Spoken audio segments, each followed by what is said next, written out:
Springtime has finally come to northern Italy, so I'm really excited to cook this pasta with asparagus and guanciale. Welcome to Actually Italian. I'm Sal and I've been living in Italy for years now. I'm really excited to share some authentic recipes to help you cook like an actual Italian. There are a couple of keys to making really good Italian food. One of them is to cook and eat with the seasons. Since it's spring, we're getting a lot of asparagus now. This is one of the first crops to start coming up. Another key factor is to make good combinations of ingredients. Guanciale, pancetta, any cured pork really goes great with asparagus or any other green vegetable really. Italian food is very simple, so we're going to make this pasta today with the asparagus and the guanciale. It's going to come out really creamy, but we're not going to use any cream. This dish is going to be much, much better if you have a local farmer's market where you can get in-season asparagus in the spring. That's one of the keys to Italian cooking. Things just taste better when you cook and eat them in season. Let's dive in and get to prepping and get this dish started. To prep the asparagus is real simple. We're going to basically just bend it, and it's going to naturally break at the point where the woody end meets the tender end. We'll set these woody bits aside. We're not going to throw them away. We're going to put them in the freezer and we'll use them for a stock later on. Something like a stock for risotto, for instance. I'm also going to chop it up. You want all of these to be bite-sized so that way it works with the pasta. We're using a short pasta today. Guanciale is finally starting to make its way outside of Italy, so you do have access to guanciale.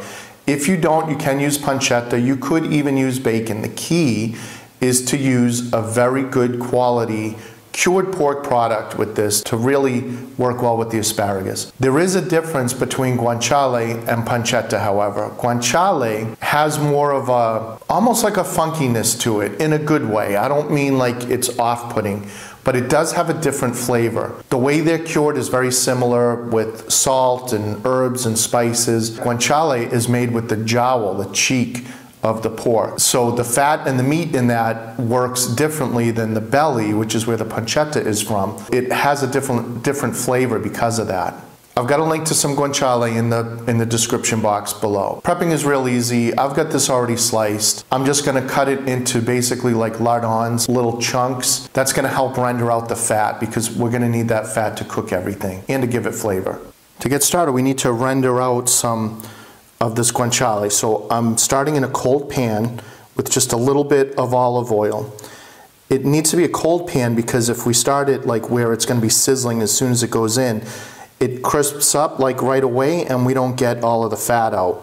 Now I've got all the guanciale in the pan. I wanted to kind of separate it a little bit so that way it cooks nice and evenly. So now I'm ready to turn the heat on. I'm going to go on a medium-high heat. It's been less than a minute. You can already see all the fat that's starting to render out. So that's why you really don't need that much oil. You just need a little bit to get started. You just want to spread this around, get it cooked nice and evenly.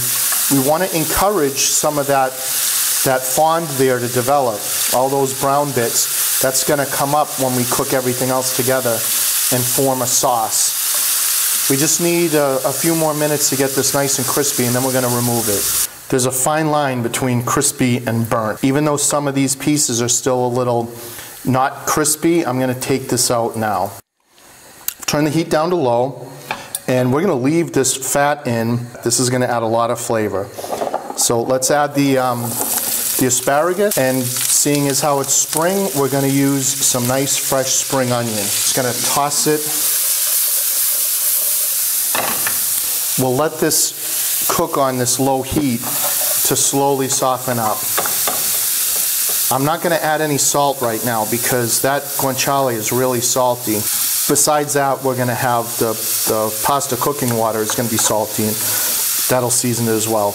I'm just going to let this kind of gently fry away here. I have some water on reserve here just in case we need it. So if it's not softening up and it looks like it might start to burn, then I'm going to add some water. This is just a couple of minutes after I put it in, and you can see we've already kind of deglazed the pan there. So all of that fond now has come up and is in there cooking with the onion and cooking with the asparagus. It's adding a whole other dimension of flavor. This also is getting nice and tender, and I don't think I'm going to need any water for this. Again, I'm going to keep an eye on it just to make sure, but this is looking really good. The reason I want to do it in the pan like this is to concentrate all the flavors of the asparagus. If we were to boil this, we would lose all that flavor into the water. Asparagus cooks pretty quickly. After about 7 minutes, it's really tender. So this is the creamy part of it. I'm going to add this to a container here, and I'm going to blend this up. In the container, I've got half of the asparagus. The other half we're going to keep in the pan. I'll add just a little bit of water to get it started. Then we'll be able to see if I need to add more.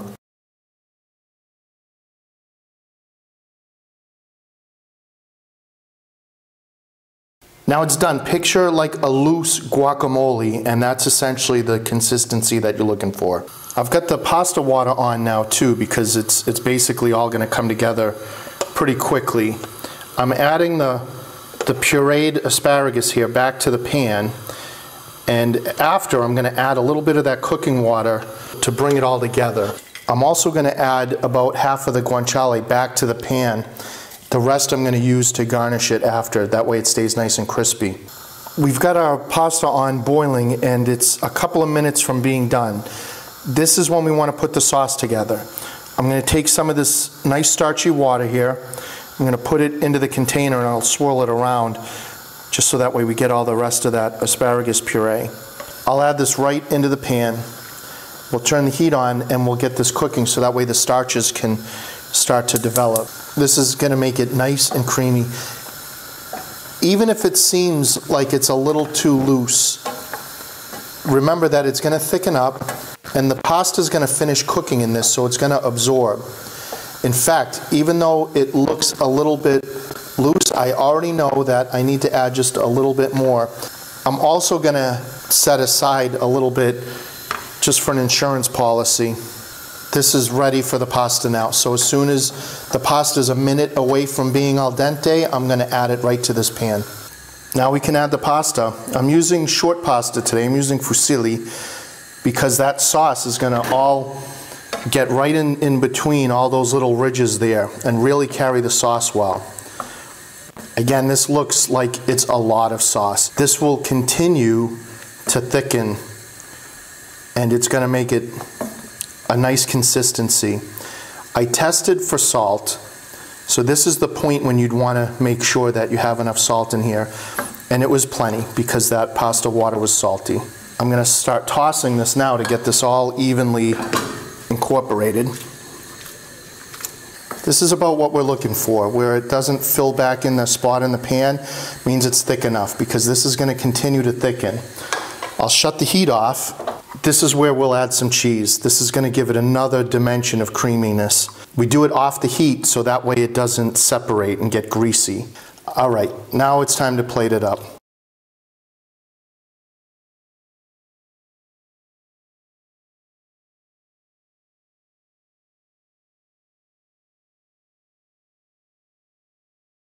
Essentially, I've been waiting a year to make this pasta because asparagus season is so short, and once you eat the last asparagus, you don't eat it again until it comes back into season. That's the way things operate here in Italy. I just need a little bit of cheese on it first.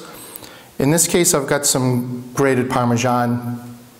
I like it because it's not quite as salty as pecorino. I'm going to go right in.